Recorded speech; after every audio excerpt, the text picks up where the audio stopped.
There was a Kesselman by the chair this morning as well.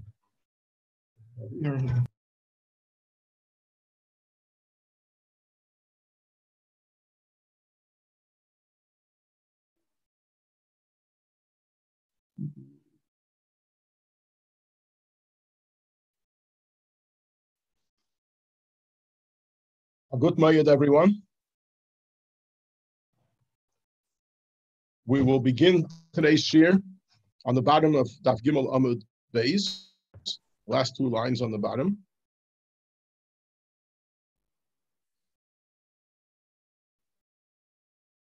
Starting from Tanu Rabbanon. Rabbanon learned in a Braisa. You remember yesterday we had a whole discussion about Eidus HaRishayna and Eidus HaAchreina. It was clear to us that Eidus HaAchreina, the final testimony, is sufficient to have one witness, while Eidus HaRishayna needs two witnesses. But we never clarified, or never specified exactly what is the meaning of Eidus HaAchreina, the final testimony, and what is the meaning of Eidus HaRishayna, the first testimony. So here the Braisa is going to make it clear and say, Tanu Rabbanan, the Rabbanan learned in the Braisa, Eidus HaRishayna, what is considered the first testimony, Zu Eidus Stira. That's testimony that the woman who was warned not to seclude herself with this specific man violated the warning, and she did seclude herself with this man. Eidus Achreina Zu Eidus Tum. And the final testimony refers to testimony that she actually was defiled, that she actually committed adultery. And there we said that after there had been a warning, and we know that she violated the warning and secluded herself with this man, then we would accept the testimony of one witness to say that she committed adultery, and she would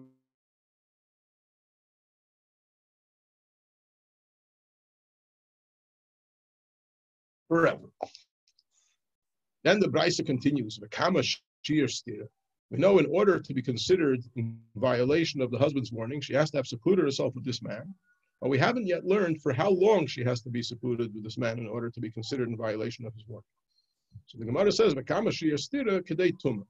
how much is the amount of time that she has to have been secluded with this man to be considered in violation of the warning? The amount of time that it would take her to become defiled, which is kedei bia, the amount of time that it would take to have a relation. Kedei hara, which is the amount of time that it takes to begin the relation. Kedei hakafas dekel, which is the amount of time that it takes to walk around a palm tree. Divrei Rabbi Shmuel. This is the opinion of Rabbi Shmuel. Rabbi Lezer disagrees with Rabbi Shmuel, and he says, kedei mezigas hakos, amount of time that it takes to pour a cup of wine. We know that in the time of the Gemara, pouring a cup of wine meant mixing it properly with water, because the wine was very strong, too strong to drink. So it was an art to mix the wine appropriately. So the amount of time that it takes to prepare a cup of wine for drinking, mezigas hakos, that's the amount of time that is considered, if she secludes herself with this man for that amount of time, she's considered in violation of his warning. Yeshua Eimer kedei l'shteisa. Yeshua says the amount of time it takes to drink the cup of wine. And Azai Eimer kedei litzlis beya. And Azai says the amount of time it takes to roast an egg. Rabbi Akiva Eimer kedei l'goyma. Rabbi Akiva says the amount of time it takes to swallow a roasted egg. Yehuda ben Seira Eimer kedei l'gmeya shalish beim zuach hazura. Yehuda ben Seira says the amount of time it takes to swallow 3 eggs, one after the other. Rabbi Lezer ben Yirmiyah Eimer, Rabbi Lezer ben Yirmiyah says kedei likshir girdei nima, the amount of time it takes to tie together 2 ends of a thread. Chanan ben Pinchas Eimer, Chanan ben Pinchas says kedei sheteshet yada l'seich piha little kissing, amount of time that it would take her to stick her hand into her mouth to remove a splinter. Plimu Eimer, Plimu says kedei yada l'sal little kikar, the amount of time it takes for her to stick her hand into a basket, a bread basket, to remove a loaf of bread. Although we can't prove that this is the amount of time, is the amount of time that it takes to stick her hand into a basket to remove a loaf of bread. But Zeicher l'davar, there is something which alludes to this, because we have a pasuk, ad isha zayna ad kier lechem, for an adulterous woman for a loaf of bread. So since the pasuk puts the adulterous woman next to a loaf of bread, so we know that there's some connection. So what's the connection? The connection is that the amount of time that it takes for her to stick her hand into a bread basket to remove a loaf of bread, that's the amount of time that she would have to be secluded with this man to be considered in violation of her husband's warning. In the beginning, the first opinion of Ishmael said, Kamashir Stira, he said, Kedei Tuma, Kedei Bia, Kedei Hara, Kedei Akafas Deka. Why does he give so many different timings? So, why do we need all these descriptions? Says the Gemara, we need them all. If it would have just said the amount of time it takes for her to become defiled, so we would have thought that it means the amount of time for her to become defiled, including the amount of time that it would take him to convince her.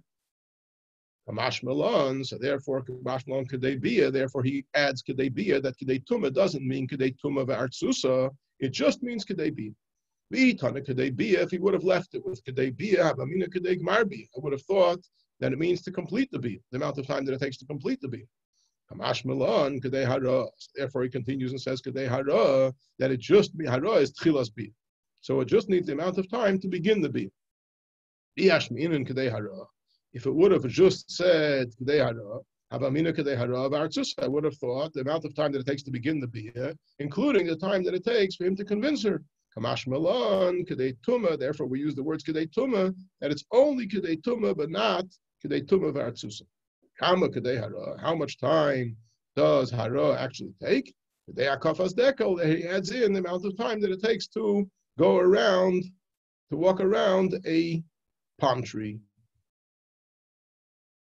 I'll bring you a Braisa which seems to contradict the Braisa that we just quoted. Says in the Braisa, says in the pasuk by Sota, that she was secluded with this man in defiance of the husband's warning, and then she has to drink the waters of Sota in order to prove her innocence. Otherwise, she's forbidden to her husband.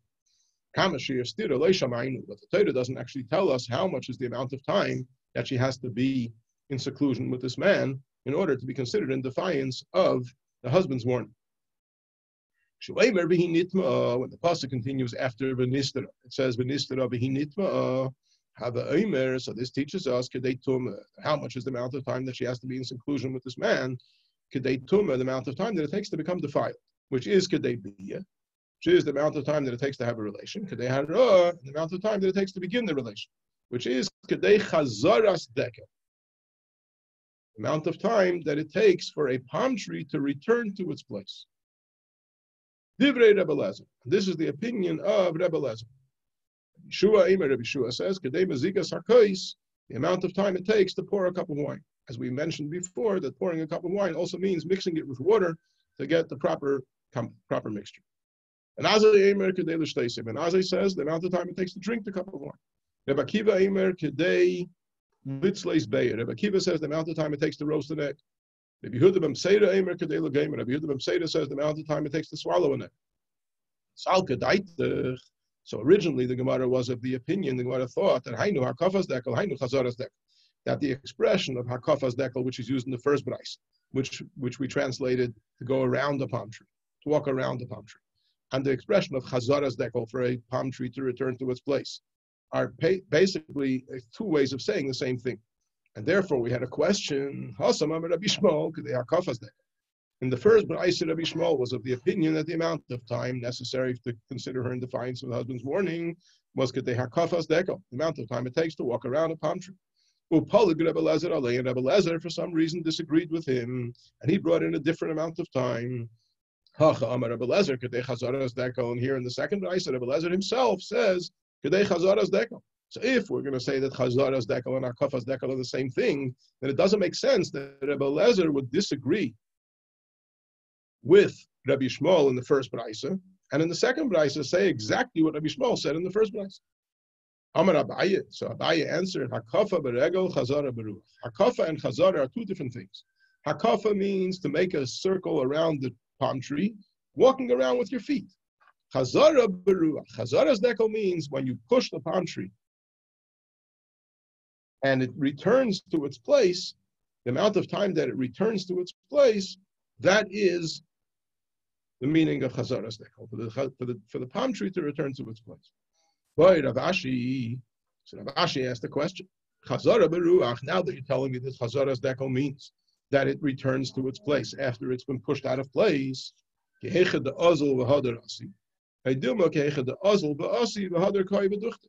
Are you talking about the amount of time that it takes for it to go and to come back? Or are you talking about the amount of time it takes to go and come back and then find itself back to its original place? In other words, when you push the palm tree when you push the palm tree and it starts to lean away from its normal erect position, so then the pressure, when you leave go, so the pressure causes it to return back to its place. But it doesn't just return back to its place, it goes beyond its place, it goes further. And then it resettles itself, finds itself back in the center where it was originally. So the question is, what does chazaras dekel mean, the returning of the palm tree? Does it mean the palm tree returning to its original place, and that's it? Or does it mean the palm tree going to the opposite extreme and then returning to the center? Says the Gemara Teiku. We don't know the answer to this question. It's well known that Teiku is a Rosh Hashanah, Tishbi, Yataretz, Kushis, Ve'ebayis, that Eliyahu Tishbi will come and answer all our contradictions and all our questions. Simple pshat Teiku means we don't know the answer. Also, Mamar Rebbe Lezer Kedem Mezikas Arkais. Correct the Gemara. In the first B'nai, Rebbe Lezer said the amount of time is the amount of time it takes to pour a cup of wine. And here he says the amount of time for a palm tree to return to its place. So why does Rebbe Lezer change his opinion from the first B'nai to the second B'nai? And for the Gemara, Idi Be'idi Chad Sheyurahu, that Mezigas Arkais and Chazaras Dekel are both the same amount of time. It's just two ways of saying the same thing. So in one B'nai, Rebbe Lezer expressed himself in one way. In another B'nai, Rebbe Lezer expressed himself in another way. But it's not contradictory opinions. It's two ways of saying the same amount of time.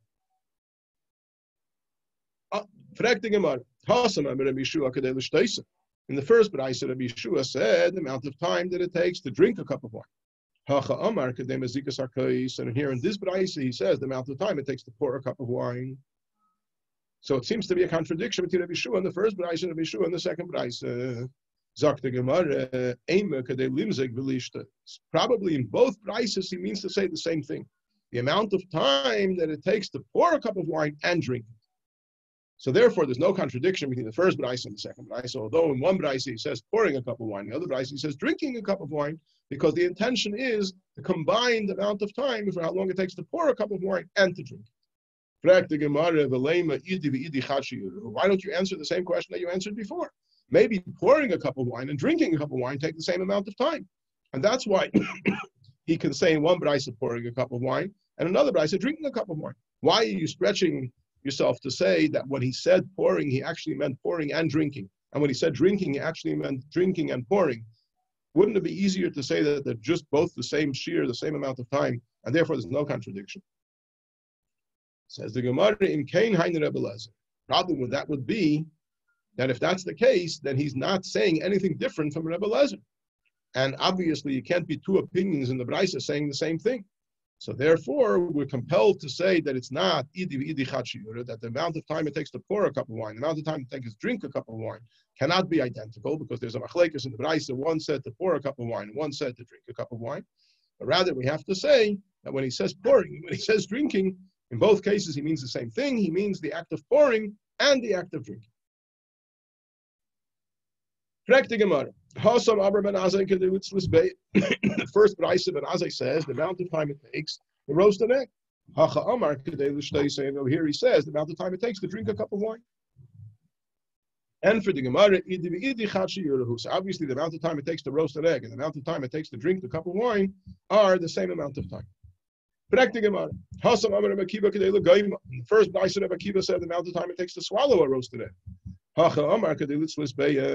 And in here, in the second B'nai, he says the amount of time it takes to roast an egg.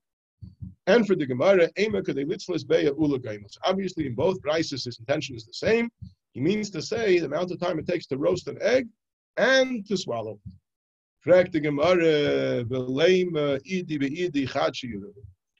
you give the simpler answer? Since Rebbe Akiva said in one B'nai the amount of time it takes to roast an egg, in another B'nai he said the amount of time it takes to swallow an egg. Why don't we give the simple answer that they're both the same amount of time? Roasting an egg and swallowing a roasted egg take the same amount of time. Says the Gemara, because if that's the case, it would be identical to what Ben Azai says, and then there's no machlekes between Rebbe Akiva and Ben Azai. And that cannot be. You can't have two opinions in the Braisa saying the same thing. So therefore, we cannot use the answer idi v'idi chat shiura, and we have to say that both when he said about roasting an egg, when he said about swallowing an egg, the intention was the same, the combined amount of time of roasting an egg and swallowing it. In the first Braisa, Rabbi Yehuda ben Seder said, the amount of time it takes to swallow 3 eggs one after the other. And here he says the amount of time to swallow an egg. So the impression we get is that in one Braisa he says the amount of time it takes to swallow 3 eggs, and the other Braisa he says the amount of time it takes to swallow 1 egg. So that's clearly a contradiction. And for the Gemara, L'dvarav de Rabbi Akiva ka'amar. He's actually responding to the words of Rabbi Akiva. He says, you, Rabbi Akiva, you said the amount of time is the amount of time that it takes to roast an egg and to swallow it. I have a way of expressing that in a much better way using only swallowing. And that would be the amount of time it takes to swallow 3 eggs one after the other, which is the same amount of time as roasting and swallowing. In the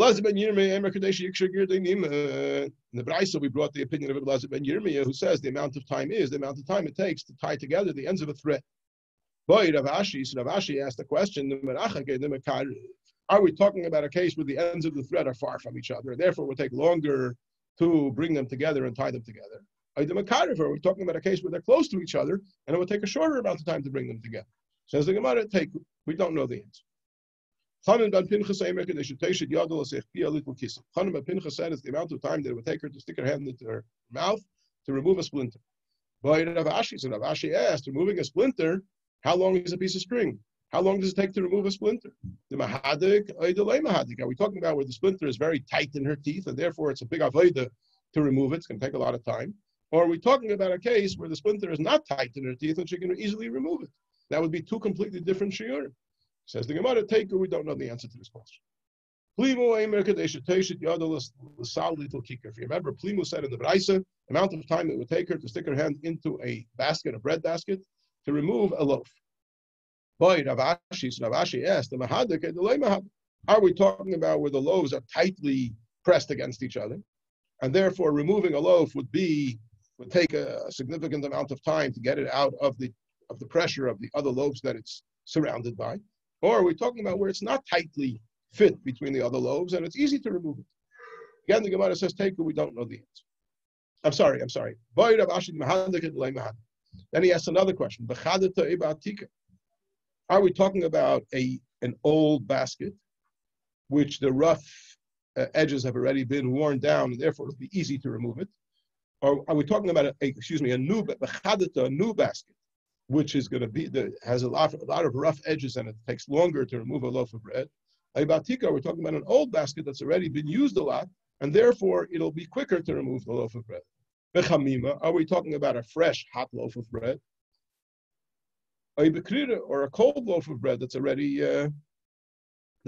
cooled down? It's no longer so fresh. So a fresh loaf of bread is very soft and it slips out of your hand.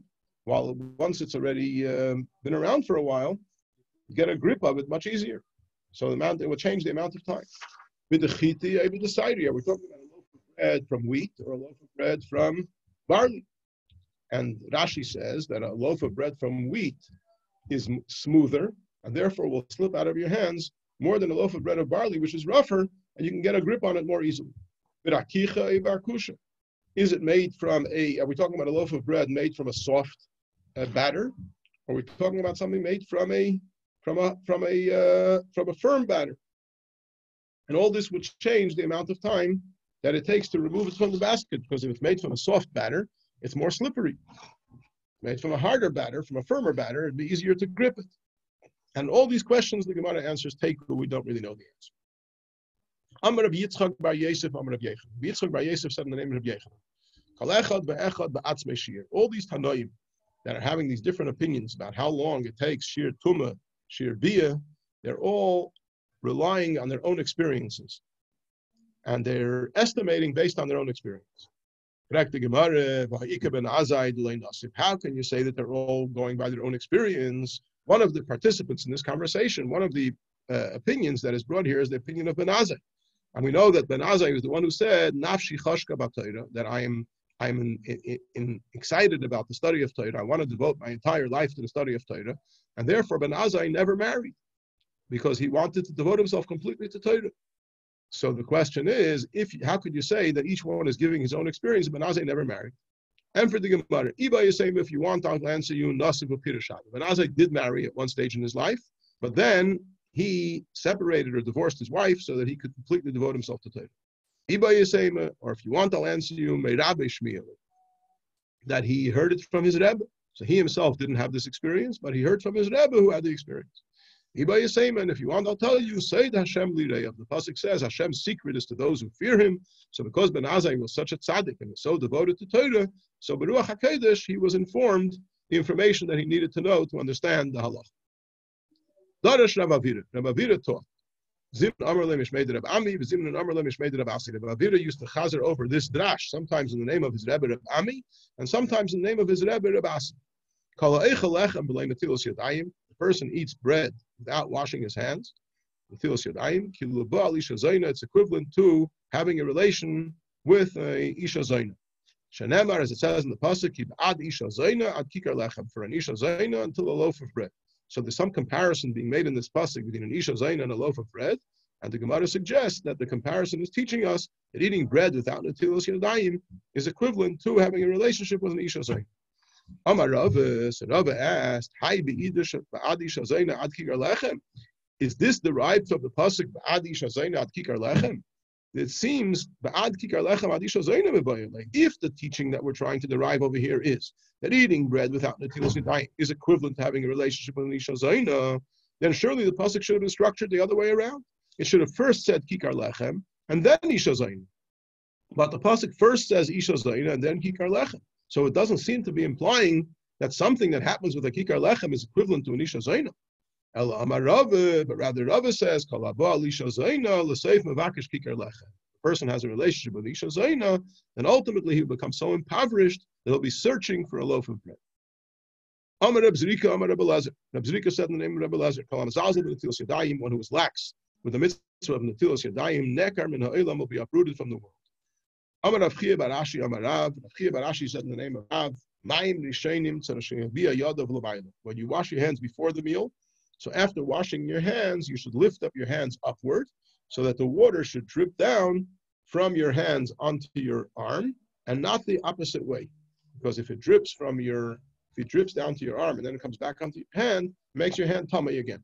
By the Fabrengens of Yom Tov, when the Rebbe would wash, we would see this demonstrated very, very clearly, where the Rebbe held his hands up high until he dried them, and so to make sure that none of the water that had come down to the arm should go back onto the hand.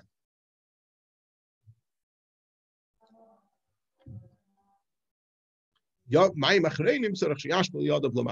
mayim achreinim, you should keep your hands facing downward so that the water that has in it the melach sleimis should drip down and not remain on your hands.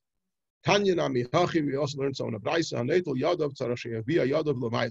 Now, when you wash your hands before the meal, you have to lift your hands upward. Shema yetzu amayim chutz l'peidik, lest the water goes off beyond the wrist.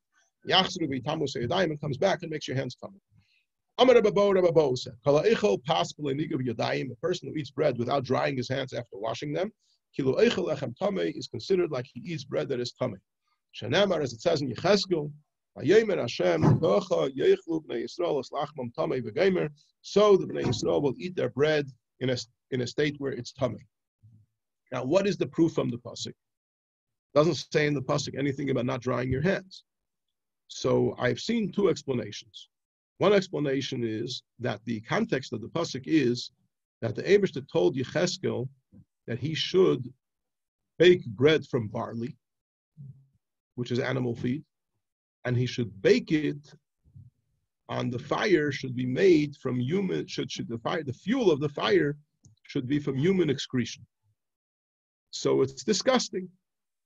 And he said to him, this is the way the Jewish people, if they don't chas v'shalom improve their ways, there'll be such tzaris that this is the way they will eat their bread. It'll be in a disgusting way. So the word tamei doesn't mean tumah v'tara, it means disgusting. So from here, from this pasuk we learn that if a person washes his hands but he doesn't dry them. And when you touch the bread with wet hands, you make the bread soggy, so it's disgusting. So it's considered tamei. So that's the pshat. Because we see in the pasuk that the word tamei is also used to describe something which is disgusting.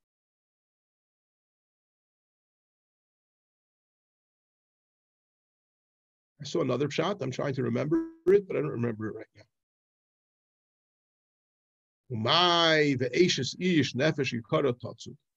What does it mean? Before we quoted a pasuk from Mishlei, and we interpreted the pasuk. So what does it mean when it says further in the pasuk over there, ve'eshes ish nefesh yikara tatzu? Then eshes ish, a married woman will hunt down a precious soul. Amar Reb Chia bar Abba, Amar Reb Yechanan, Reb Chia bar Abba said in the name of Reb Yechanan, Kol Adam sheyesh be'gasas haruach. A person has haughtiness. That's what it means by nefesh yikara.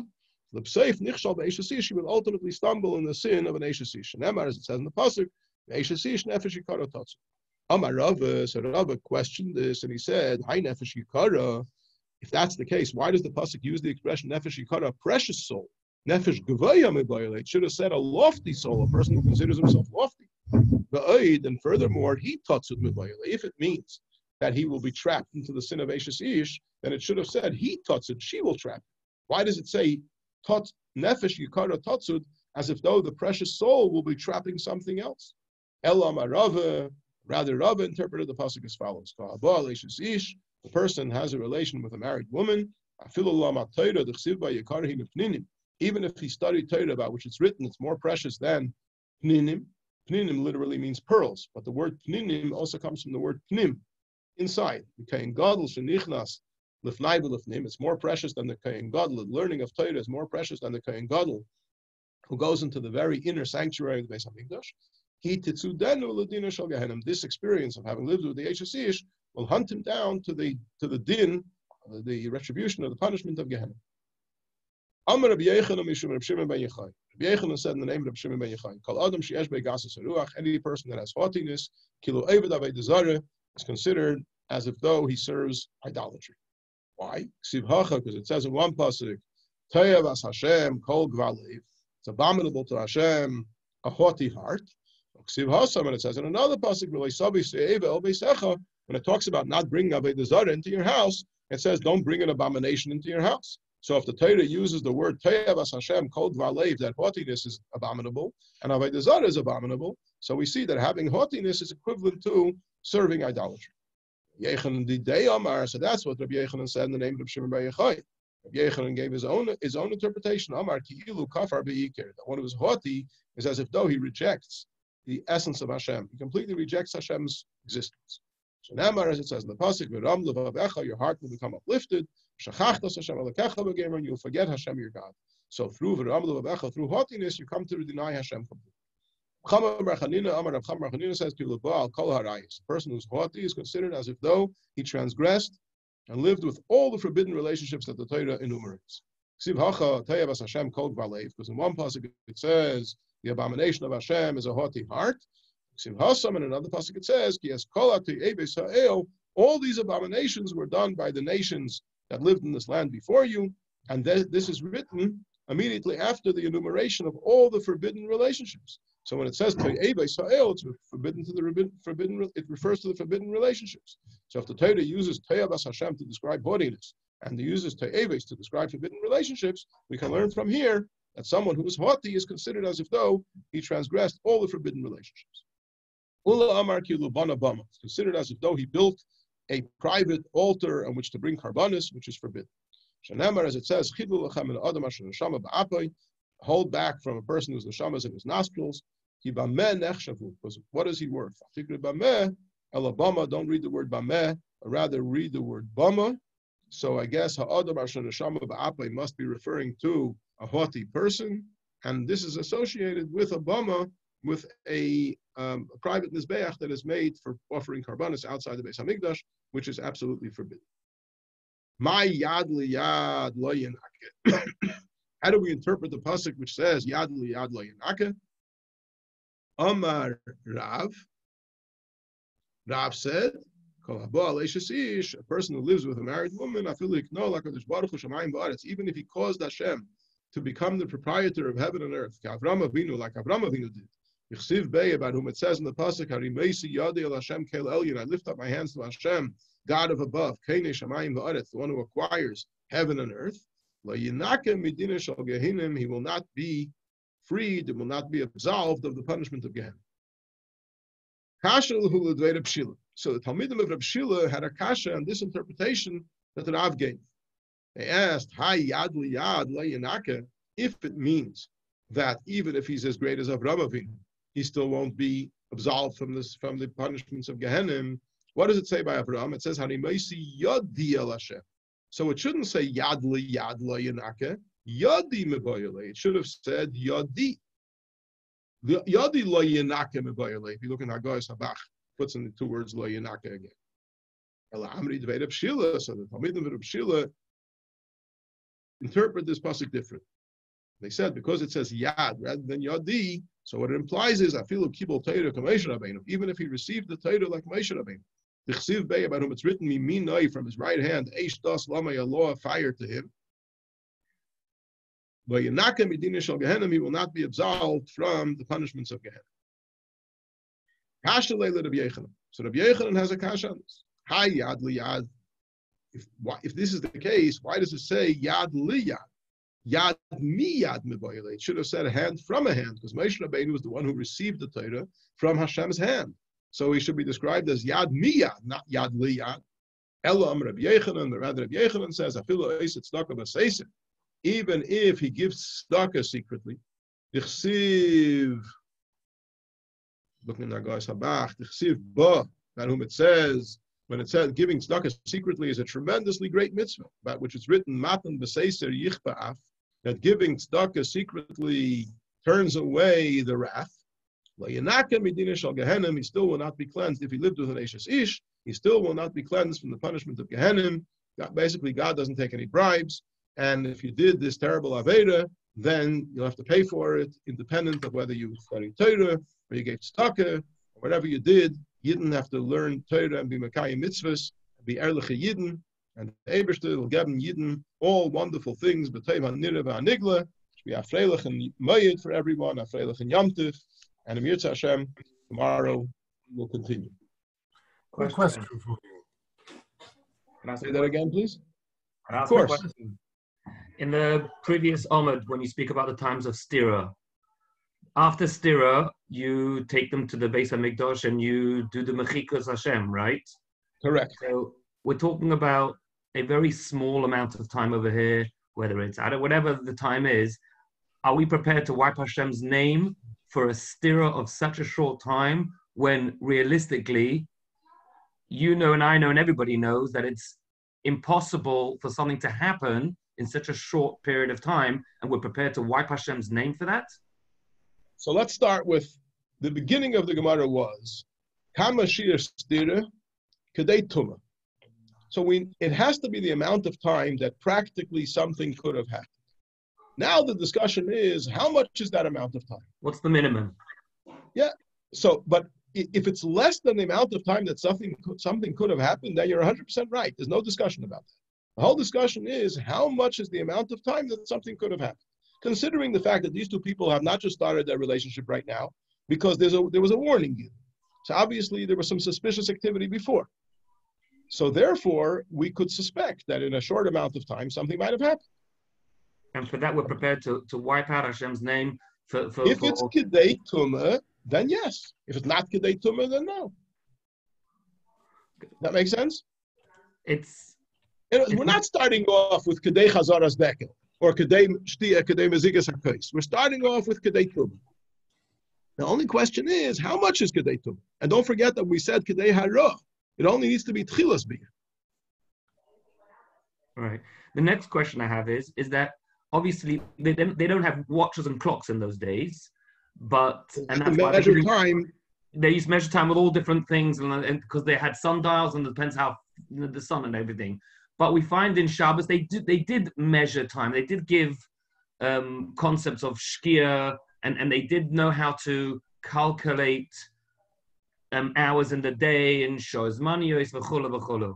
So they calculated the time that it took from the sun to rise to the sun to set, And therefore, the hours are different in the winter and in the summer. Shois Manius are longer in different times of the year and shorter in different times of the year. That wouldn't work over here because the amount of time Kedei Tuma, Kedei Bia is the same amount of time winter or summer. But I think what I should add to this is that we know that everything in Torah has many, many dimensions. There's Pshat, Remes, Drush, and Soid. So all these different expressions over here, they have meanings at many levels. They have meanings at Elam Esol Yonim, what's a dekel, what's Hakafas dekel, what's Chazaras dekel, what's Gmias, Sholish Bayim, and Kilitzlis Bayim, Kiligmaya Bayim. We're learning it on the most superficial level of Pshat. But what exists on the level of Pshat is nishtalshal from what exists on the level of Remes and Drush and Soid. So it has to have a meaning al pi Pshat. But it's definitely very peculiar that all these strange systems are used to calculate the time. And I believe that the true answer to your question is it can be found by remembering that although we're learning it on the level of Pshat, it exists on many other levels, which are probably the reason why these means of calculating time have come down into the level of Pshat.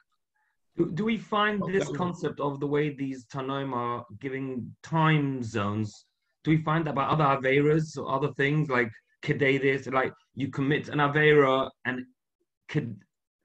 for this amount of time? I'll give you an example. To go into the Beis Hamikdash when you're Tamei. Yeah. So how much is the amount of time? What's considered to be going in? Is it your toe, or is it your half your leg, or your whole? But the concept of going in, the amount of time that it takes to be mishtachve and to say Heidul Hashem ki tov ki le'olam chazve, something like that. So we see that time is often measured by activities that take certain amount of time. Mm-hmm. But again, is that across the board with all mitzvahs and averas? Things that have a time, things that are measured by time. There's always, we just had by the Seder, we ate the matzah. Kedei achilas pras. So how much is kedei achilas pras? The paskim, because of 4 minutes, 6 minutes. But why? Because a pras means a half a loaf of bread. The amount of time that it takes to eat a half a loaf of bread. Now let's go measure how long it takes to eat a half a loaf of bread. That's the way they measure time. But again, I'm sure that all this is only an extension of what's going on at higher levels of understanding this. I just find it very strange how we would be prepared to do to wipe out Hashem's name for such a obscure, minute possibility. I think isn't it out of a love for the Yidden that Hashem is prepared to wipe out the name? Yeah, but what Moshe is saying is that, yes, if there was a serious suspicion, then he can understand why he had a love for Yidden, they would be prepared to wipe out his name. If the suspicion is an impossibility, then probably that wouldn't be the case. But I'm saying that the fact that the Gemara starts off with Kedei Tumah, Kedei Bia, Kedei Hara, means that it has to be an amount of time when there is a practical possibility that something took place. The question is only, how long is that time? And I hope that satisfies everybody. And any other questions? Yeah, quick question. Ula Omar instead of Omar Ula, and we had it with Playmoi Oimer. Any significance in that? Playmoi is a Tana, and the Brais is written in Lashon Kodesh. So you have Playmoi Oimer. Ula Omar is Ula was an rather than Omar Ula. That really depends on whether it's a continuation to something else or it's the beginning of a new concept. Usually the beginning of a new concept would be Amar Ula, and the continuation where he's following on what somebody else said would be Ula Amar. Okay. You mentioned Ula, so I'll just ask. We brought 3 different days of Ki'ilu Kafar Be'ikr, Ki'ilu Eved Avodah Zara, and Ki'ilu Ba'a Kol Harayis. And then Ula comes with a big chiddush, Ki'ilu Bana Bama. Was das sehr gefährlich, Ki'ilu Bana Bama? Rashi said Avodah Zara? Okay, I'm told that Rashi says on Ki'ilu Bana Bama that has to do with Avodah Zara. Let's just have a look at the Rashi. I think it's a very good question. Interesting that this Gemara about Chidul Lechem and Adam Asher Neshama Ba'apiki B'man Echshav Al Tikra Bama Amel Bama we had this morning in the Maimer as well. On Rashi, 6 lines from the bottom of the page, on the word bama, Rashi says avodah zarah. So I thank you very much for bringing that up. I stand corrected. I explained that a bama means to bring a carbon in a forbidden manner because you're only supposed to bring karbanos to the Beis Hamikdash. Rashi explains, probably bothered by your question, that the meaning of bama over here means avodah zarah, as though he made a mizbeach for an avodah zarah. The other thing is, in the last page, we mentioned about Rabbi Yehuda ben Beseira, that he's going the dvar of the Rabbi Akiva. Mm-hmm. What's Shittas Rabbi Yehuda? Because the dvar of the Rabbi Akiva, in both Mishnahs, we said that Rabbi Akiva holds K'dei litzlis be'ah ula goyma. So why in the first Mishnah does Rabbi Yehuda ben Beseira say K'dei ligmaya shalish beitzim, and in the second one he says K'dei liggoyma? Maybe there's his own opinion, and the way that he is saying to Rabbi Akiva, you could have put your shear this way. So the second one is Ledvar of Rabbi Akiva. But Rashi explains that the first one, he's saying that l'shitascha, where it's K'dei l'goyma ula, sorry, l'tzas be'ah ula goyma, that's the same as K'dei l'gmoya shalish beitzim. That's the taich of K'dei l'goyma, I think, no? K'dei l'goyma doesn't mean to swallow one egg. It means that you can have the same shear in Gemia, and that is by shalish bein. No, but in the second Mishnah, he doesn't say shalish bein. One of the Bakiva Kamar, I'm looking at the Rashi. Amar litzleis v'legmaya, lidach t'kamashaydet litzliya ugmiya. The first one, he's explaining Rabbi Akiva, no? So you want to say it's in the first Braisa? Oh, but Rabbi Yehuda ben Beseira, the day he just holds K'dei l'goyma one egg.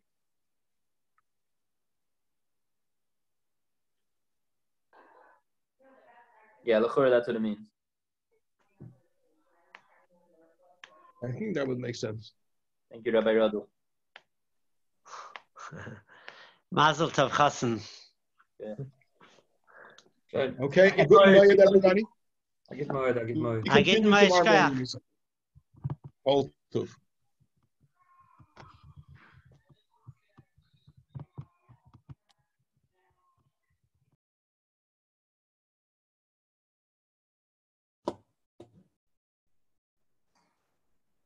Bilam, are you still with us?